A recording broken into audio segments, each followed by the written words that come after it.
Buenos días, mi nombre es Gustavo Pineda Huesca, soy profesor de la Universidad Autónoma del Estado de Hidalgo, Escuela Superior Tepeji. En esta ocasión vamos a hablar de un tema llamado Fundamentos Básicos de la Manufactura, eh, en la cual pues nos vamos a basar en este índice, que son antecedentes de la manufactura clásica, definición de la manufactura y capacidad de manufactura, que son básicamente las partes importantes de la manufactura en lo que se basa, en la cual vamos a ir hablando eh, poco a poco.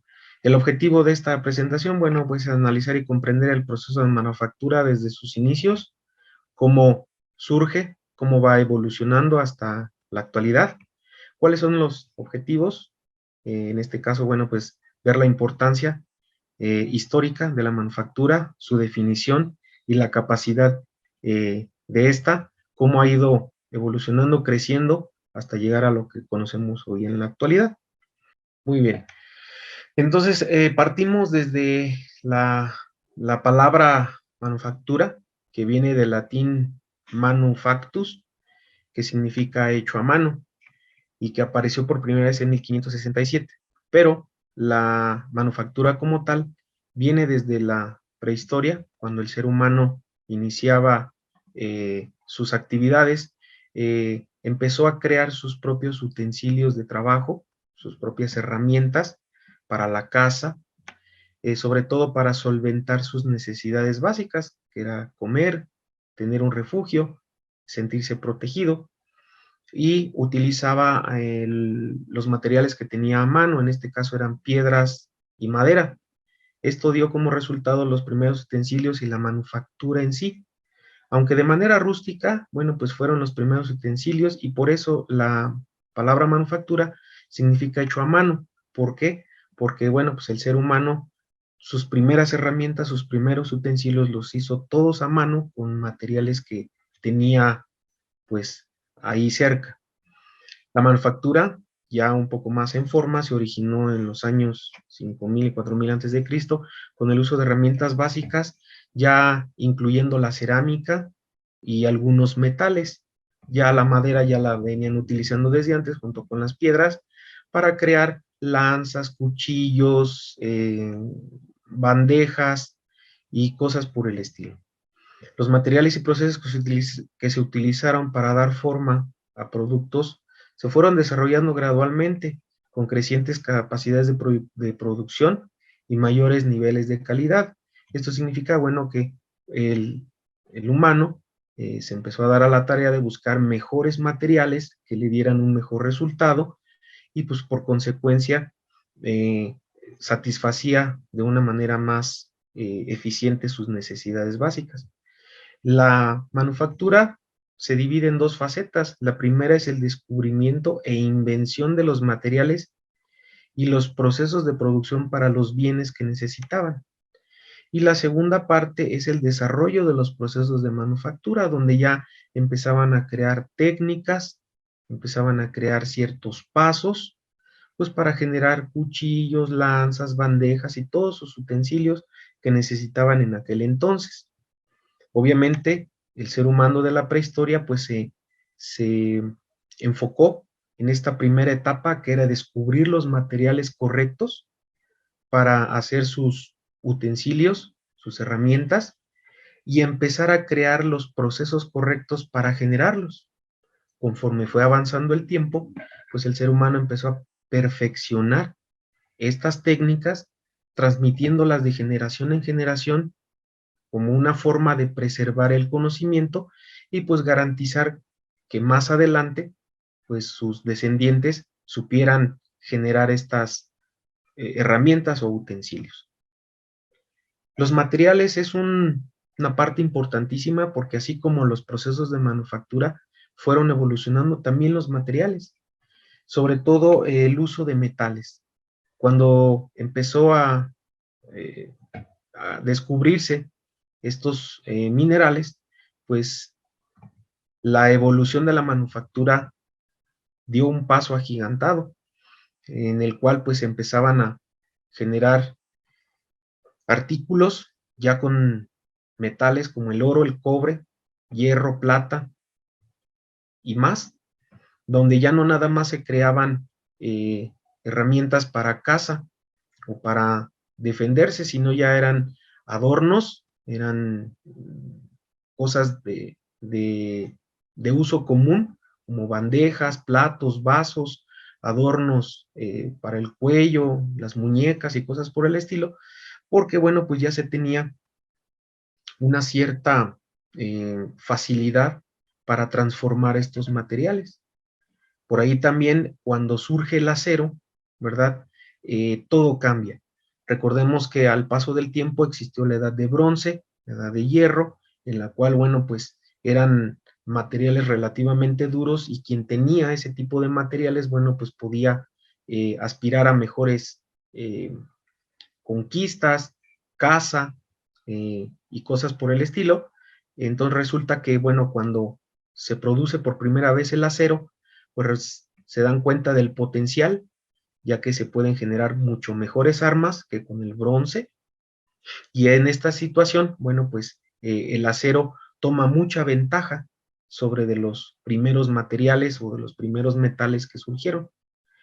Después se dan cuenta, bueno, pues que el acero lo dejan para cuestiones de armamento y empiezan a crear otros materiales como las cerámicas, los plásticos y cosas por el estilo, donde ya en la actualidad estos ya son un poco más avanzados. Recordemos que hay plásticos de diferentes tipos, hay muchas familias de plásticos, hay materiales compuestos y algunos ya que en la actualidad se les conoce como nanomateriales. Estos son utilizados en productos muy avanzados, donde ya los procesos son muy precisos, muy exactos, pues para poder generar este tipo de materiales. Entonces, como vemos, pues desde aquí, desde el tiempo de antes de Cristo, pues empezaban a utilizar materiales que fueron evolucionando hasta la actualidad. Ahora ya podemos contar con nanomateriales, podemos contar con materiales que antes a lo mejor no se conocían o no se sabía que existían, y bueno, pues esto ha ido evolucionando pues para generar las herramientas, los equipos, los materiales que conocemos en la actualidad. Así como también avanzó la manufactura, también los materiales. Luego, cuando llega la revolución industrial en 1750, los artículos eran producidos en lotes, pequeños grupos de productos que se vendían y bueno, pues eran relativamente la forma más fácil de poder comercializar un producto. Pero llega la mecanización moderna que se inició en Inglaterra y en la Europa central, donde se desarrolla la maquinaria textil y las máquinas herramientas para el corte de materiales. Esto pues conlleva a las grandes manufactureras, que en aquel entonces, bueno, pues eran un avance grandísimo, porque concentraba a muchos artesanos, muchos trabajadores que se dedicaban exclusivamente a este trabajo, y pues ahí fue donde se empezó a producir en masa, ya de una forma más, digámoslo así, sistematizada, ya de una manera más formal. Y esta tecnología, esta forma de trabajo fue trasladada rápidamente a Estados Unidos, donde fue desarrollada aún más, incluyendo adelantos importantes en el diseño, manufactura y uso de piezas intercambiables. Vemos el claro caso de Henry Ford, donde eh, desarrolla una nueva técnica para la creación de un producto, en este caso un automóvil, donde es un producto que está hecho a base de ensamble de otros materiales y se desarrolla una o se crea una nueva técnica que da paso a lo que conocemos hoy en la actualidad, que es la manufactura flexible. A partir del inicio de la década de los 40 surgieron varios hitos en todos los aspectos de la manufactura moderna. Empezaron a crearse ya lo que vienen siendo las técnicas, las formas, digámoslo así, los manuales de proceso, en los cuales, bueno, pues ya se tenía un mejor conocimiento de cómo realizar este tipo de prácticas. En la antigüedad los romanos, aunque tenían fábricas, los procedimientos tardaban mucho y utilizaban mucha mano de obra, por lo mismo de que se hacía a mano, ¿verdad? En la antigüedad. En la actualidad, pues ya los sistemas de manufactura son integrados por computadora, son más rápidos, son más eficientes, con menos desperdicio. Eh, por mencionar un ejemplo, las latas de aluminio se fabrican a razón de 500 latas por minuto y los focos se elaboran a razón de 2000 por minuto. Estamos hablando de que es un cambio muy grande de hacerse todo este tipo de herramientas y materiales a mano, que a veces tardaban hasta semanas en realizarse un solo producto, ahora que pues ya podemos tener varios materiales por minuto.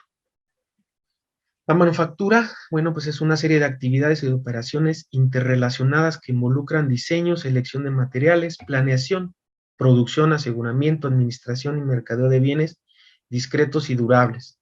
Pero la manufactura se puede dividir de dos maneras.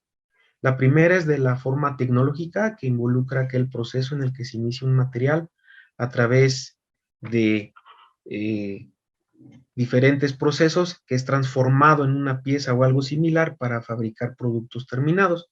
Esto involucra la combinación de máquinas, herramientas, energía y trabajo. Esto es desde el punto de vista tecnológico.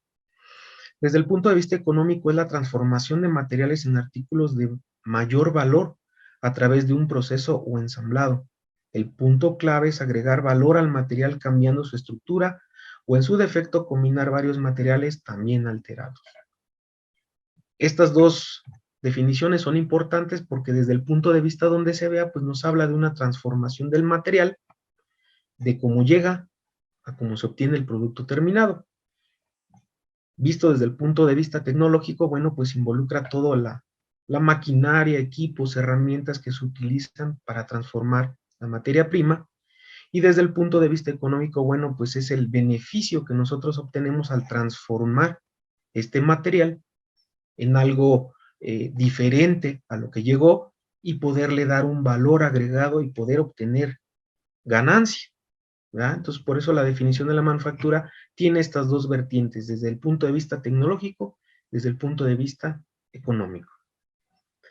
Gracias a esto, bueno, surge el concepto de capacidad de manufactura, que se refiere a las limitaciones técnicas que tiene una empresa para manufacturar o crear en cada una de sus plantas. Mientras la capacidad de producción se define como la tasa de producción que una planta puede alcanzar en condiciones dadas, bajo ciertas operaciones, es primordial conocer los tres principales tipos de materiales en los procesos de manufactura y la ingeniería. Son los metales, las cerámicas y los polímeros. En la actualidad, los polímeros han ganado mucho terreno por toda la versatilidad que tienen, por toda la gran variedad de familias que existen de los plásticos, a comparación de los metales. Los metales sí tienen muchas características benéficas, como su gran resistencia, su gran dureza, pero no en todas las aplicaciones conviene a veces utilizar metales. Y es por eso que ahí, en esa ventana, en ese espacio que los metales tal vez no puedan llenar de manera satisfactoria, entran los polímeros. Y gracias a esto, pues los polímeros nos hemos dado cuenta que en la actualidad, pues ya tenemos plástico casi en todos lados, hasta incluso en nuestro hogar, en vasos, platos, utensilios de aseo, incluso hasta materiales o partes de electrodomésticos que están hechas en su totalidad con plástico. Los metales obviamente no se pueden dejar atrás porque son la parte medular, son la parte resistente que sostiene, es el esqueleto que mantiene unidos todas las piezas y que son parte fundamental, pero los polímeros han ganado mucho espacio. Los cerámicos, bueno, están relegados a ciertas aplicaciones en las cuales, bueno, son muy específicos y pues quedan como que en tercer lugar. En la actualidad ya incluso los polímeros se consideran en algunos casos como primer lugar y después siguen los metales. Dado todo esto, la producción, ¿verdad?, que se genera en un sistema de manufactura, puede ser en baja cantidad, donde se hacen pocas piezas para lotes pequeños, en los cuales, bueno, pues se crean artículos prácticamente únicos, ¿verdad? Y pues, por ejemplo, en un taller de trabajo hace bajas cantidades de productos especializados en alguna medida, o en el equipo de taller de trabajo es de propósito general y de obra altamente calificada. Si el producto es grande y pesado, por ejemplo, como un automóvil, como en la figura que vemos, pues digamos que se tendrá que permanecer en la ubicación mientras se fabrica en la fábrica o se ensambla. Los trabajadores del proceso son llevados a ese lugar, pues para que ahí se ensamble y se pueda realizar. Recordemos que, por ejemplo, al año, una ensambladora puede generar, no sé, 10, 20 mil coches al año, 30 mil coches al año, cuando, por ejemplo, una fábrica de libretas o de lapiceros, pues estamos hablando de millones de piezas, ¿verdad? Por eso se dice que son producción en baja cantidad.